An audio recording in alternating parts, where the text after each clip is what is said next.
En la presente clase correspondiente a la unidad 3 del programa, en la que analizaremos un conjunto de ejes problemáticos respecto a la construcción del orden político posrevolucionario en Hispanoamérica, vamos a estudiar concretamente lo que me ha parecido la categoría analítica fundamental en calidad de concepto paraguas sobre el que se articula el conjunto de problemas que analizaremos en las dos clases siguientes. Me refiero a la cuestión del republicanismo en Hispanoamérica. En esta introducción, concretamente, al problema en general y a los textos en particular, me gustaría detenerme en lo que Daniel Rogers denominó como la carrera de un concepto. Es decir, que lo que me gustaría llevar a cabo es un enmarcamiento historiográfico del problema. El concepto de república es lo suficientemente extenso y general, suficientemente polisémico como para poder asignársele a casi cualquier entidad o comunidad política, lo que llevó al ya mencionado Rogers en un célebre artículo a afirmar que el concepto se encontraba en todos lados y organizándolo todo. Lo cierto es que es su propia generalidad la que ha llevado a entablar un arduo debate, no solo en el ámbito de la historia, sino también en el de la teoría política y la filosofía. Las vaguedades y ambigüedades del concepto son incluso reconocidas por los propios actores históricos. Es ya un lugar común referenciarse en la famosa expresión de John Adams para dar cuenta de este problema, cuando aquel decía que no existe un vocablo más ininteligible en el lenguaje inglés que el de republicanismo. Durante un tiempo, en la primera mitad del siglo XX, la situación se explicaba fácilmente, en términos extremadamente simplistas. Sencillamente era república todo lo que no es una monarquía, es decir, toda forma de gobierno que no tenga un rey. Nuevamente esta visión, podríamos decir, refleja de algún modo los dilemas de los contemporáneos por dotar de significado a las comunidades políticas que se encontraban fundando.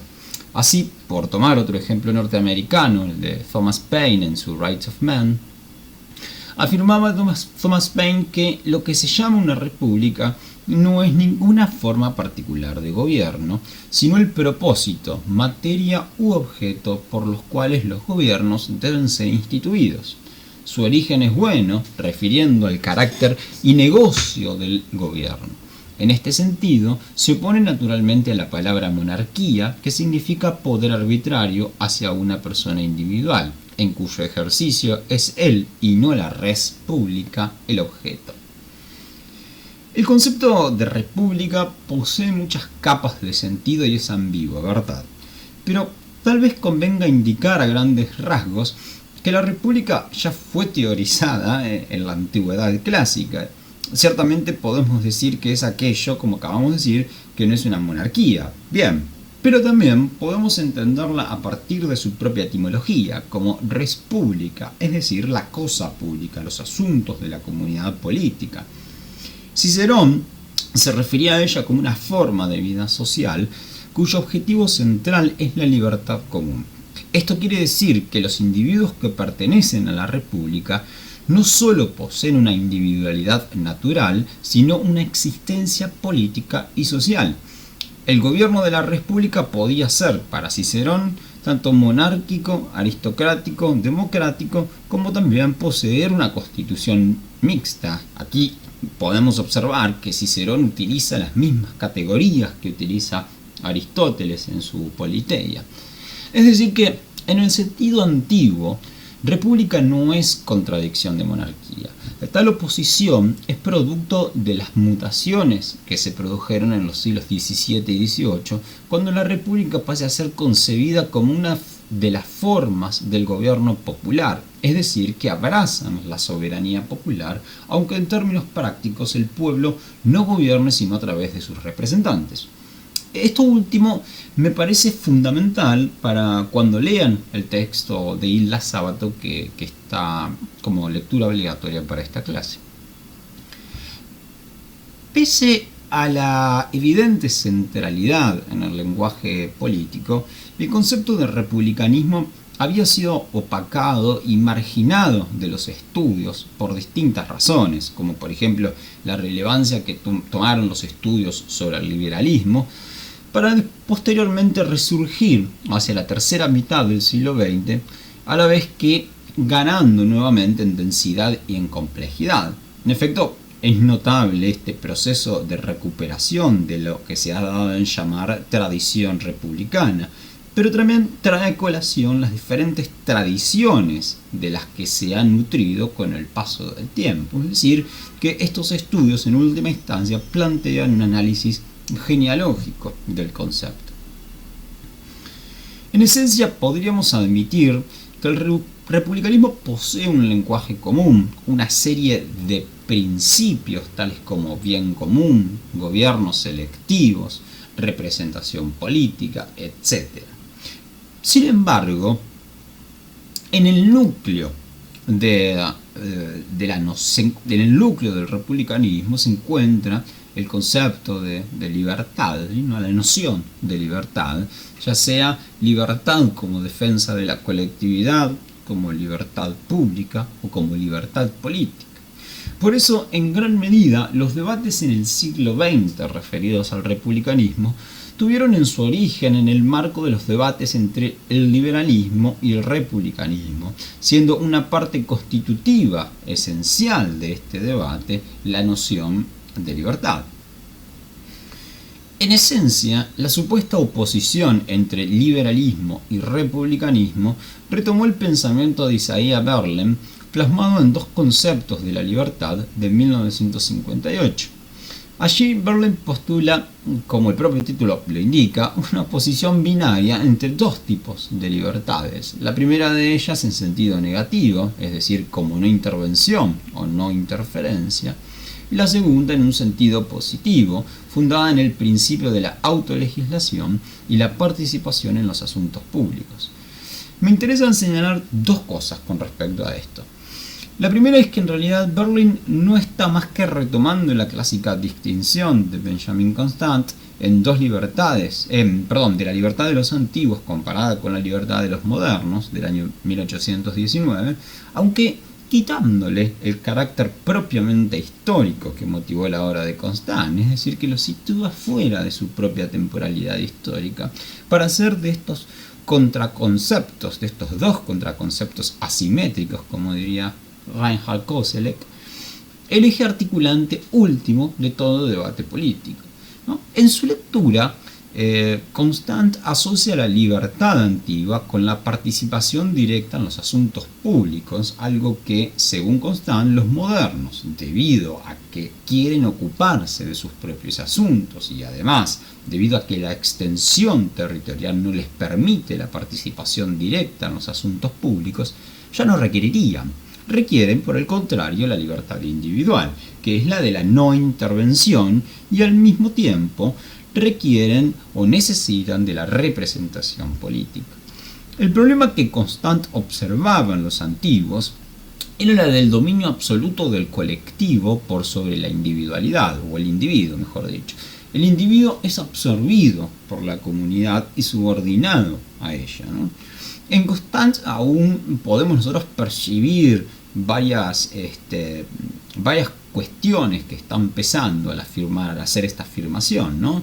El miedo a la república y al terror jacobino, es decir, el miedo a la tiranía de la voluntad general que Rousseau había postulado en el contrato social, o incluso el miedo a las propuestas de Mably, que, como dice el propio Constant, quiere, como los antiguos, que los ciudadanos estén enteramente sujetos para que la nación sea soberana o que el individuo sea esclavo para que el pueblo sea libre. Mably se había caracterizado por un discurso incluso más radicalizado que el de Rousseau, tal vez, al denunciar a la propiedad privada y a sus efectos nocivos, es decir, lo que él denominaba el despotismo legal, y postulaba que el objetivo de todo colectivo era el de alcanzar la virtud y no el bienestar personal, algo con lo que, por supuesto, Constant no podría nunca estar de acuerdo, claro. A diferencia de Rousseau, que no proponía una vuelta hacia atrás, es decir, hacia el estado anterior a la conformación de la sociedad civil, Mably apostaba al retorno a un supuesto comunismo primitivo. Es a partir entonces de este conjunto de experiencias que el Constant de la Restauración, redactó este texto que Berlin retoma en dos conceptos de la libertad. En segundo lugar, me gustaría notar que la obra Dos conceptos de libertad en realidad está antecedida por una serie de conferencias en las que Berlin ya había delineado esta idea de las dos libertades, o al menos había esbozado sus elementos nucleares. En efecto, en una de ellas, Berlin asocia el concepto positivo de libertad no con los antiguos, como quería Constant, sino con el romanticismo del siglo XIX, algo que Constant, por el otro lado, no podría haber nunca conocido. Esta distinción, sin embargo, a mí me parece fundamental porque la preocupación de Berlin es, en definitiva, la preocupación por evitar el despotismo y el totalitarismo, ya sea el nazismo o el comunismo soviético, pero también otros tipos de experiencias despóticas, ¿no? Y Berlin encuentra que todas estas experiencias totalitarias hablan el lenguaje del romanticismo y que por extensión abrazan la idea de la libertad en términos positivos. El peligro con ello sería entonces para Berlin que la voluntad general se ha vuelto la fuente de su propia dominación y que la dominación se ejercería entonces en nombre de la libertad. Pero algo trascendental es que en el núcleo de la concepción positiva de la libertad romántica no se encuentra pura y exclusivamente la participación en los asuntos públicos. Ello remite a la capacidad de toda persona de ser dueña exclusiva de su voluntad y de determinar sus propias acciones, las posibilidades de autorrealización y de autodeterminación. Es decir, que a la libertad del liberalismo se le opone la libertad para, esto es, para desarrollar las capacidades personales o también grupales.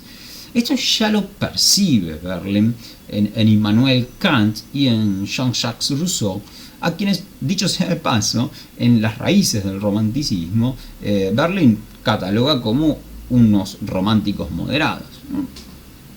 La cuestión central aquí es que, por un lado, el romanticismo no habla el lenguaje del individuo, sino que habla el lenguaje de las colectividades, el de las comunidades. Hablará entonces de pueblos, naciones, etc., ¿no?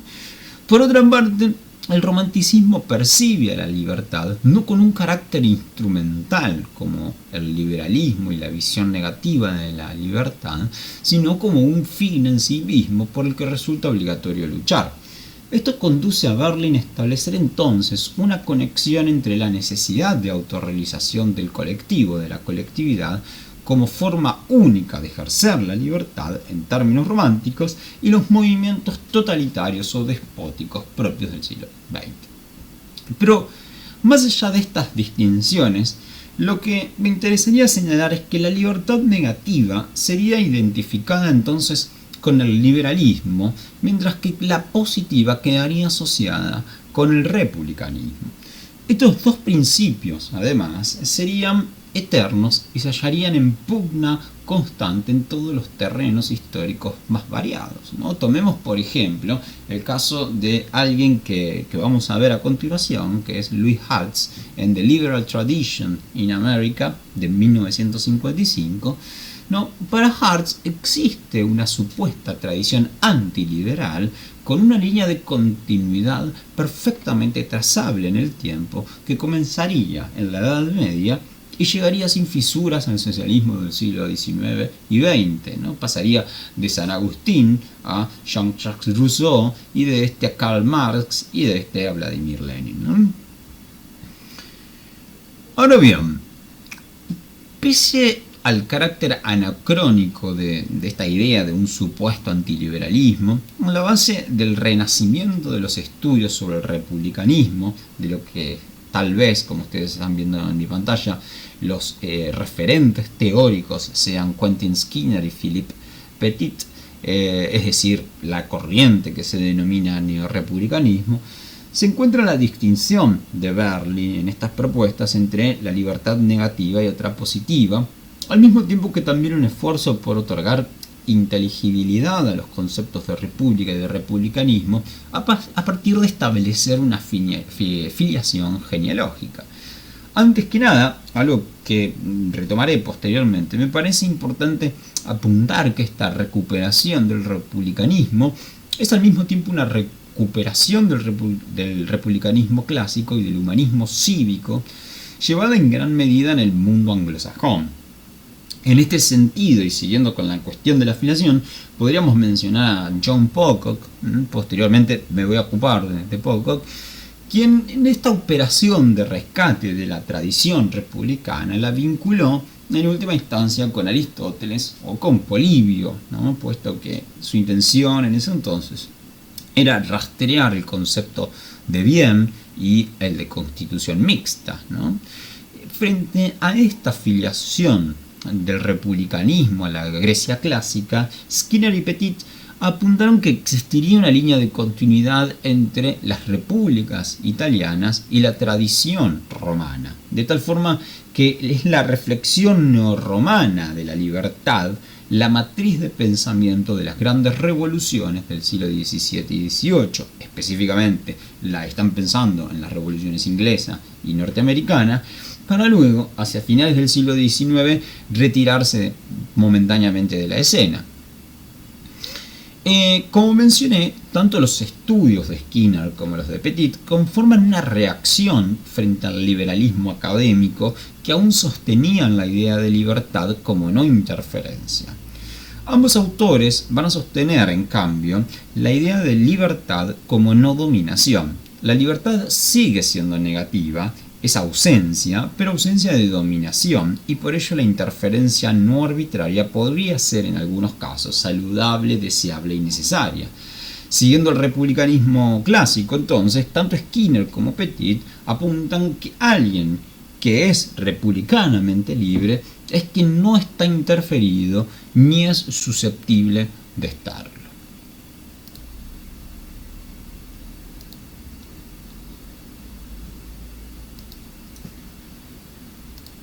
El desplazamiento de la matriz liberal hacia la matriz republicana como forma de comprender el pasado tuvo lugar en la historiografía angloamericana a partir de la década de 1960. El puntapié inicial lo constituyó unos años antes de 1960 el libro The Liberal Tradition in America, la tradición liberal en América, es decir, en Estados Unidos, publicado en 1955. Este libro de Louis Hartz presupone un consenso estable en torno al liberalismo en Norteamérica ya desde el propio momento de los asentamientos de las colonias. Este liberalismo, por otra parte, habría estado empapado del pensamiento de John Locke, que desde la perspectiva de Hartz domina el pensamiento político americano como ningún otro pensador. Esto último es una cita. Pero he aquí la cuestión, ¿no? Los norteamericanos habrían adoptado a John Locke porque él mismo ya se encontraba de alguna forma en la matriz social norteamericana, en esencia individualista, ambiciosa, protocapitalista, en esencia liberal, ¿no? En última instancia, la insistencia del predominio de Locke en la revolución llevó implícita la premisa de que la revolución habría sido racional y moderada a diferencia de otras. Como afirma Hartz, aquí cito, el análisis que este libro contiene se encuentra basado en lo que podría ser denominado como un cuento verídico, una historia, ¿no? Esta es una traducción mía, acerca de la historia americana, que América fue colonizada por hombres que escaparon de la opresión feudal y clerical del viejo mundo.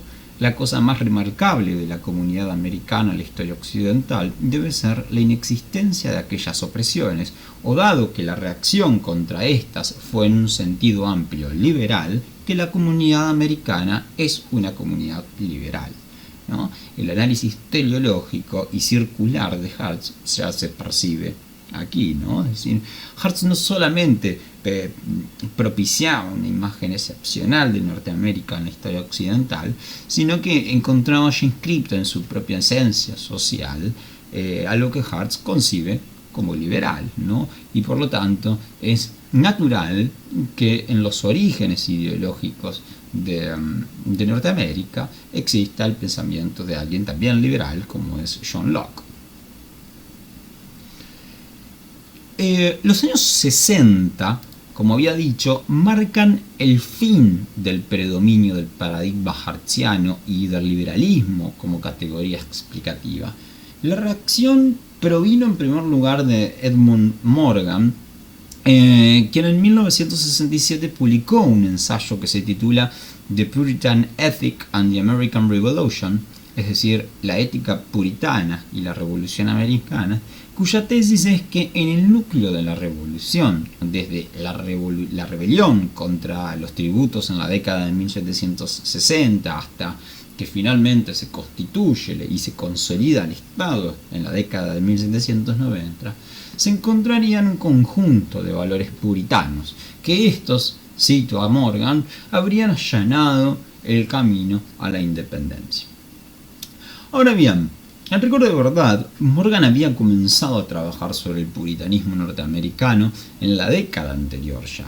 En 1958, por ejemplo, publicó un libro sobre John Winthrop, gobernador de Nueva Inglaterra en el siglo XVII, ¿no? En este libro, llamado The Puritan Dilemma, The Story of John Winthrop, es decir, el dilema puritano, expone algunas de las premisas sobre las cuales el autor va a ahondar en el artículo que acabo de mencionar de 1967.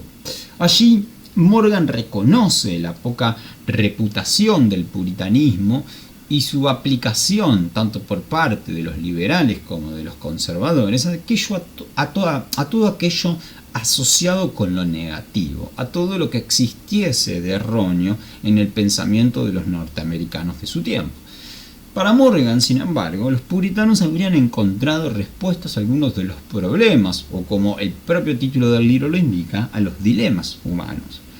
De esta forma, la vida de Winthrop le permite al autor entender algunos de estos dilemas, en particular la respuesta a la pregunta sobre la responsabilidad que el hombre de principios posee o debe poseer respecto a la sociedad.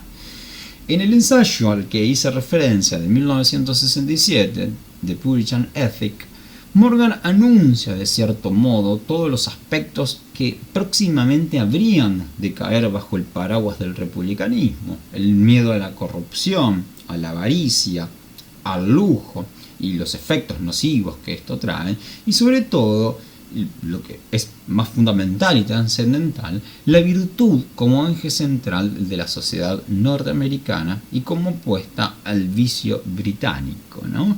Pero también al temor a no poder sostener el sacrificio que la vida virtuosa demanda y de la que depende en última instancia la república, que se encontraría constantemente al acecho del vicio. Otro gran momento historiográfico que se opuso a la visión hartziana fueron los libros de Ideological Origins of the American Revolution de Bernard Bailyn de 1967, The Creation of the American Republic de Gordon Booth de 1969 y finalmente The Machiavellian Moment de John Pocock de 1975, Pocock lo acabo de mencionar, ¿no? Comencemos por el primero de estos, el libro de Bailyn de 1967, llamado Los orígenes ideológicos de la Revolución Americana, ¿no? Como el propio título del libro lo indica, existe una preocupación constante en la historiografía norteamericana por hallar los orígenes ideológicos de la revolución, ¿no? El libro de Bailyn en esencia anuncia un gran desplazamiento respecto al énfasis en el carácter lockeano de la sociedad norteamericana.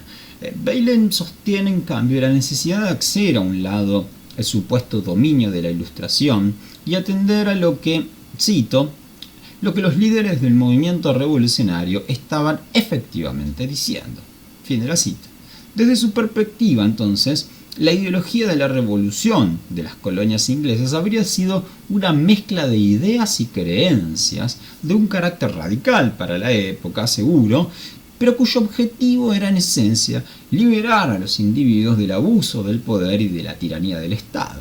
Puesto que los líderes de la revolución, para sostener Bailyn, no eran filósofos, sino activistas políticos, comerciantes, abogados, etc., no buscaban activamente o conscientemente referenciarse en ningún autor importante. Por el contrario, creían que toda república debía poseer cierto grado de virtud, aunque no todos los individuos poseyeran tal virtud. En este caso, afirma Bailyn, eran tanto humanistas cívicos como liberales. Por su lado, Gordon Booth propone una interpretación de la revolución como una constante oscilación entre lo tradicional y lo moderno. El republicanismo generalizado en la sociedad colonial habría entrado en un impulso modernizador hacia los años 1774-1775. Sin embargo, el impulso republicano clave, de acuerdo con Booth, habría sido de carácter tradicional, es decir, la preeminencia del bien público, es decir, que la esencia del republicanismo habría pasado a ser la preeminencia del bien del todo por sobre el bienestar individual, principio que constituye la esencia de la revolución. Como sostiene el propio Booth, cito, nuevamente es una traducción mía, esta ideología republicana tanto presumía como ayudó a moldear la concepción de los americanos sobre la forma en que su sociedad y política debían estar estructuradas y operadas.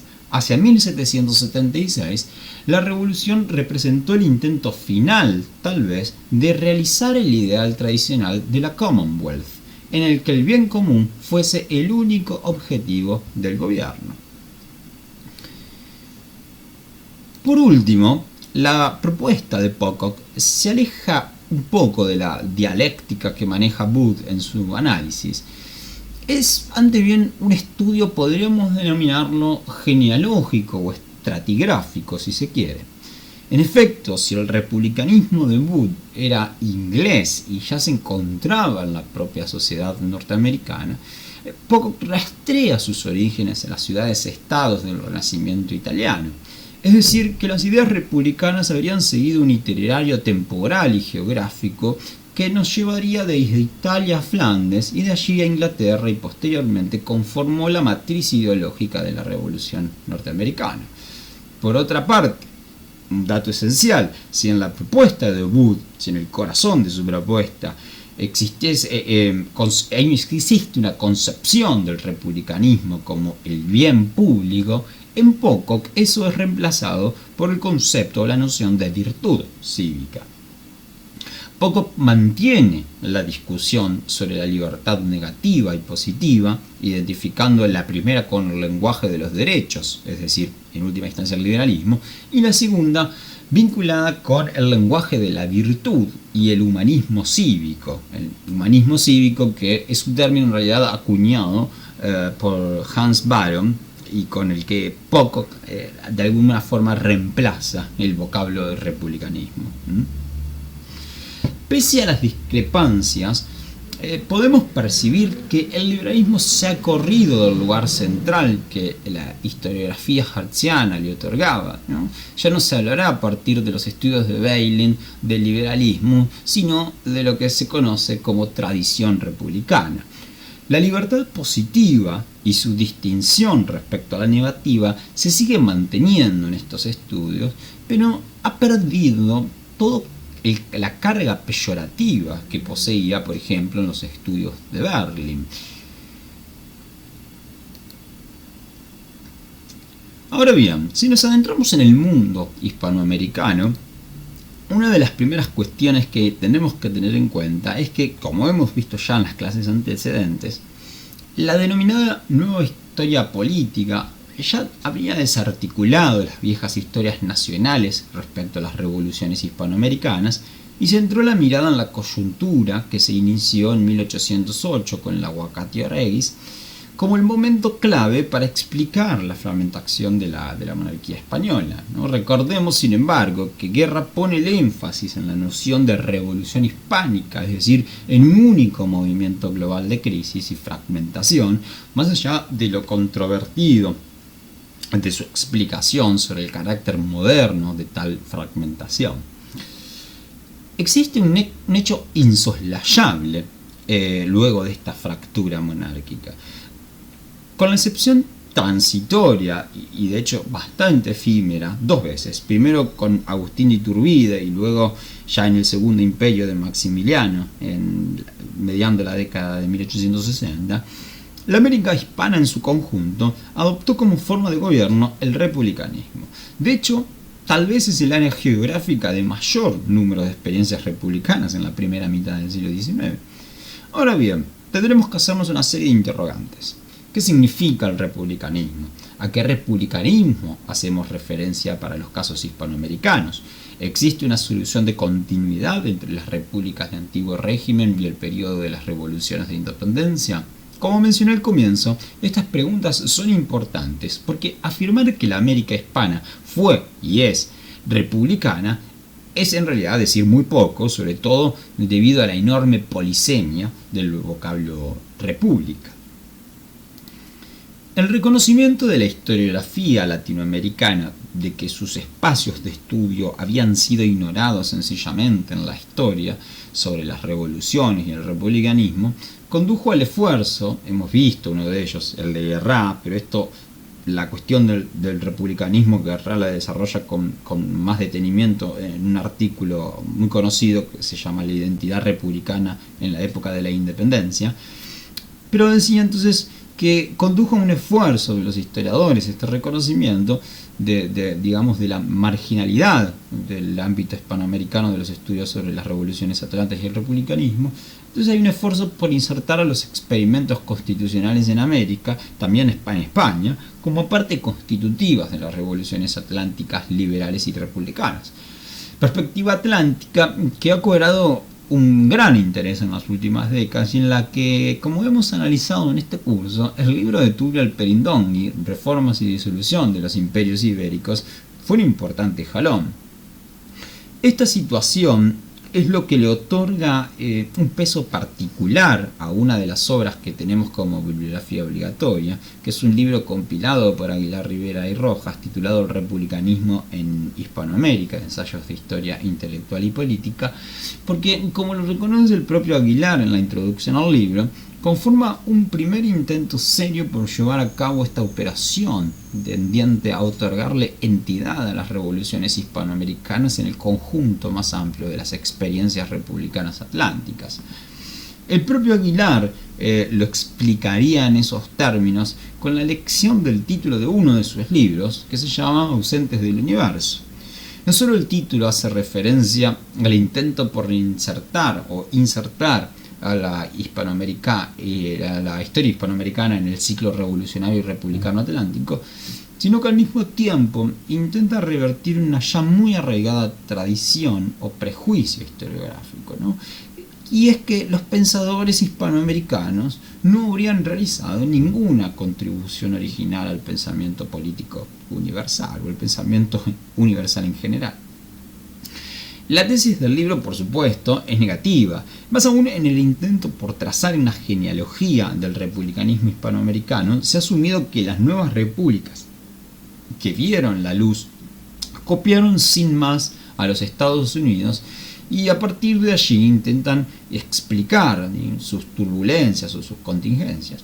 Esto en parte se vincula con la caracterización que durante tiempo se hizo de las llamadas ideas fuera de lugar, ¿no? Que ya se encontraba en los propios actores, esta discursividad, los propios actores del siglo XX que apuntaban la inviabilidad de un sistema político importado en un contexto social que le era ajeno. Es decir, se habrían adoptado instituciones o ideas, en última instancia liberales, que mostraban un severo desfasaje respecto a la realidad social. Pero no es menos importante señalar que las repúblicas latinoamericanas tomaron elementos de diversas tradiciones e hicieron una mezcla, podríamos decir, original. Incluso en algunos casos no fue el ejemplo norteamericano ni francés, sino el liberalismo gaditano que hemos estudiado, el modelo de referencia. Piénsese, por ejemplo, se me viene a la cabeza el ejemplo de la Constitución de la República Oriental del Uruguay de 1829, o incluso, si ustedes lo piensan, en los estatutos y en las constituciones provinciales acá mismo en el propio Río de la Plata, en esa misma década, ¿no? En la década de 1820.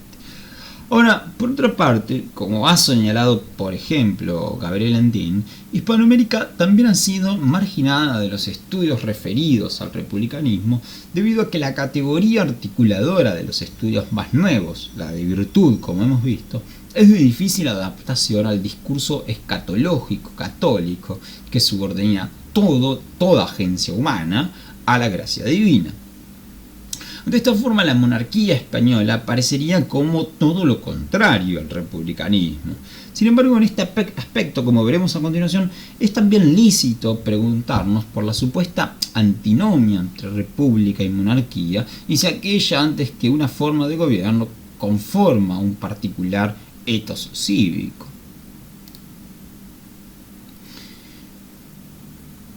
Cuando nos referimos a la noción de república en el mundo iberoamericano, lo primero a notar en el caso del antiguo régimen, es decir, anterior a las revoluciones, es que no es una época ajena al vocablo república, sino que el vocablo aparece muy comúnmente, muy frecuentemente en el siglo XVIII.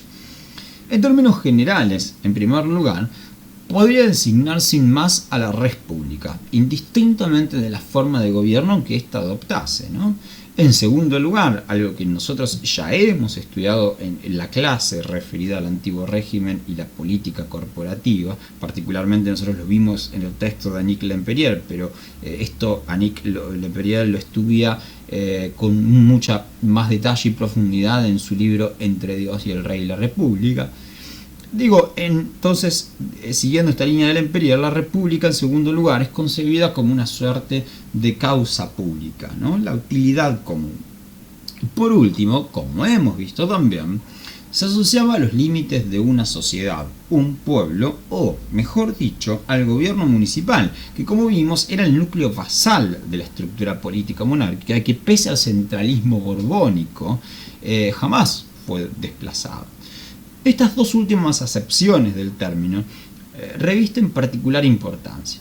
Si la república era el gobierno municipal y los vecinos quienes los ejercían, no es infrecuente, ¿no?, observar, por ejemplo, que se designa al vecino como republicano, es decir, que era alguien que se dedicaba con firmeza al sostenimiento del bien público.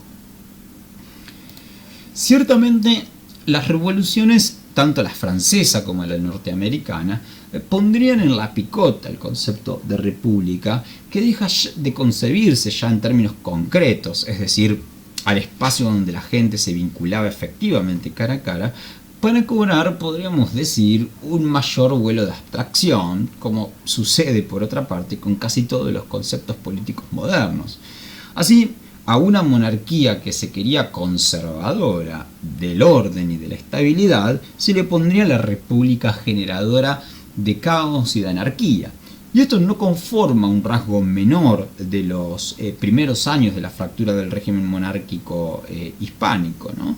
Además de que, en principio, los movimientos juntistas se declararon depositarios de la soberanía real, el avance progresivo de las ideas independentistas y sus respectivas constituciones marginó inicialmente la utilización del republicanismo, ya sea como una forma de gobierno o como espíritu cívico. Piensen, por ejemplo, en la Constitución de Apatzingán de Nuevo México, ¿no?, que es una constitución que paradójicamente está inspirada en la Constitución francesa del año 2, es decir, en la Constitución republicana de la Francia jacobina, y que sin embargo no hace uso del vocablo república. Piensen también en los estatutos provisionales rioplatenses de la década del 10, o incluso en la Constitución de las Provincias Unidas de 1819. Allí el vocablo república no aparece, ¿no? La voz república sencillamente pasó a asociarse en los primeros años después de la Revolución con la inestabilidad o con la democracia entendida como el gobierno popular, es decir, el gobierno efectivo del pueblo. Ahora bien, existieron excepciones, por supuesto, excepciones como el artiguismo en la banda oriental, ¿no? Para poner un ejemplo cercanos a nosotros, hay otras. En este caso puntual, no obstante, el republicanismo no conformaba solamente una forma específica de gobierno, sino también aquello a lo que me referí como un ethos, es decir, como un conjunto de valores morales y éticos asociados a la noción de virtud, pero también, y esto es importantísimo en el discurso artiguista, el de igualdad, ¿no?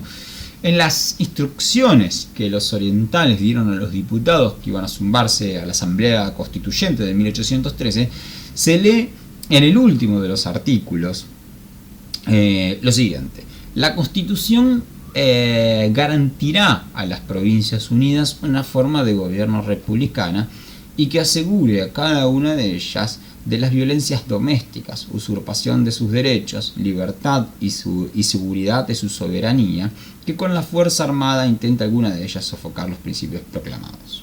Fin de la cita. Pero está en el último de los artículos, ¿no?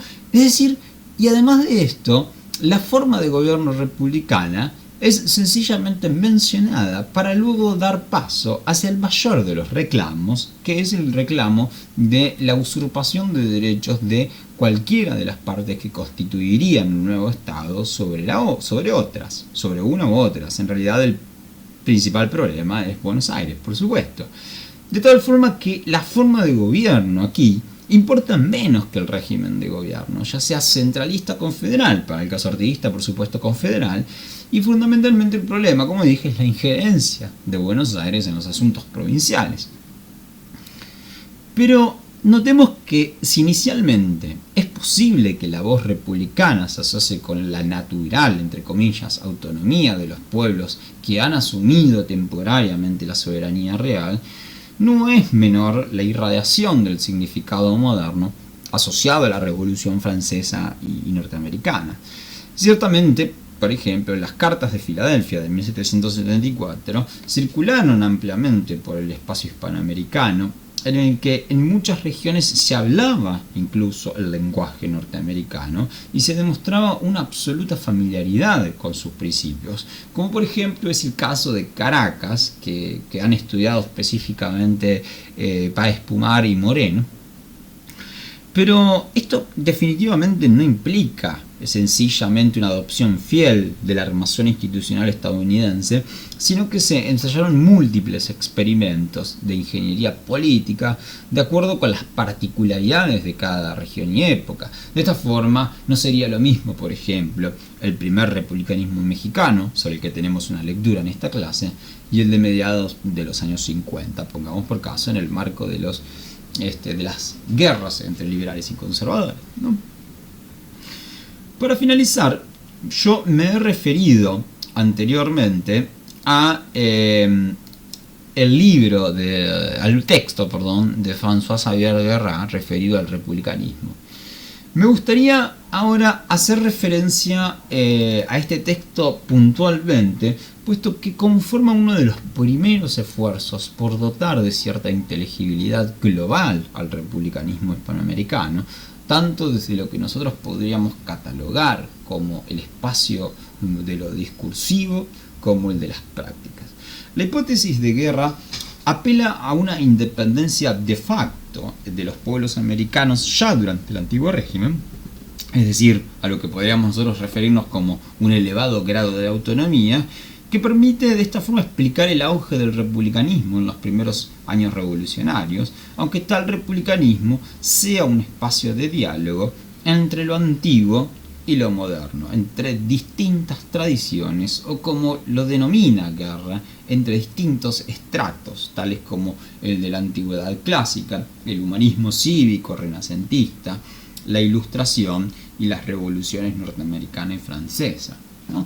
En última instancia, Guerra sigue atado a esta antinomia entre lo antiguo y lo moderno, ya no como dos entidades plenamente diferenciadas, sino como entidades que entablan un diálogo fructífero y de alguna manera se enmarca dentro de esta perspectiva, tradición, modernidad a la que hicimos referencia para el caso de Booth, ¿no? En la que finalmente mientras que para Buda habría habido un predominio de lo tradicional, para Guerra finalmente terminaría habiendo un predominio de lo moderno, ¿verdad? Las repúblicas, por otra parte, en el caso de Guerra, se encuentran completamente moldeadas por problemas inherentes a la sociedad hispanoamericana, y de allí que las resoluciones de estos problemas, el de la representación, el régimen de gobierno que expresa en última instancia el carácter de la nación, surgirán a partir de allí, experimentos disímiles y fundamentalmente, ante todo, ambiguos.